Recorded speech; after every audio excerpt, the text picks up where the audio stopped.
Canadian Commando Major Jamie Wilson plans an audacious combined operations raid on the Axis-held French port of Leclerc. If destroyed, the Germans would be stripped of the only dry dock capable of servicing their large battleships. Wilson's plan, code-named Operation Mad Dog, is to ram a destroyer packed with tons of explosives into the outer gate of the dock, while his commandos cause havoc to the dock facilities and garrison, and then detonate the explosive-laden destroyer.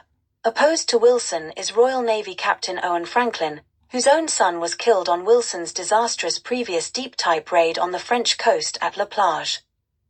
Under political pressure, Wilson's plan is given the go-ahead, even though the naval craft requested for the mission are reduced to a minesweeper replacing the destroyer, no escort craft and only 4 motor launches.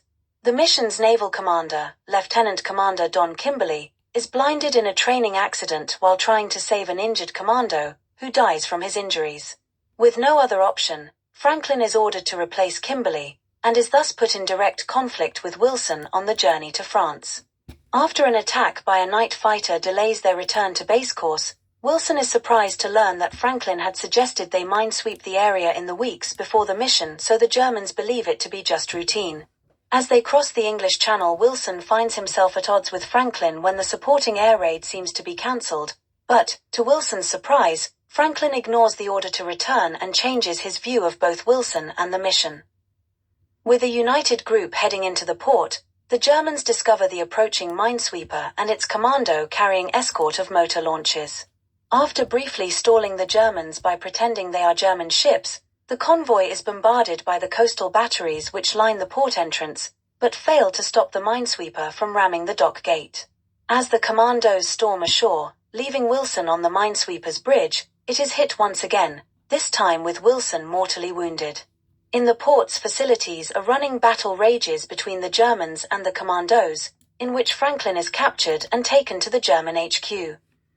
Brought in front of the garrison commander, Colonel von Horst, Franklin is mocked for what the Germans see as a fruitless mission. Meanwhile, a German party, led by von Horst's subordinate, Captain Erich Strasser, boards the minesweeper and heads for the smashed bridge where Wilson, barely alive, notices that the detonating circuit is broken. As Strasser enters the bridge, Wilson, with his last ounce of strength, and just as Strasser fires at him, places the 2 wires together, completing the circuit. The explosives detonate, destroying the dock gate. In the German HQ, Franklin grins at the Germans' reactions as the explosion rocks the building, and just then commandos storm the HQ and liberate him, killing von Horst and his men. Franklin and the commandos depart in the waiting motor launches, their mission completed.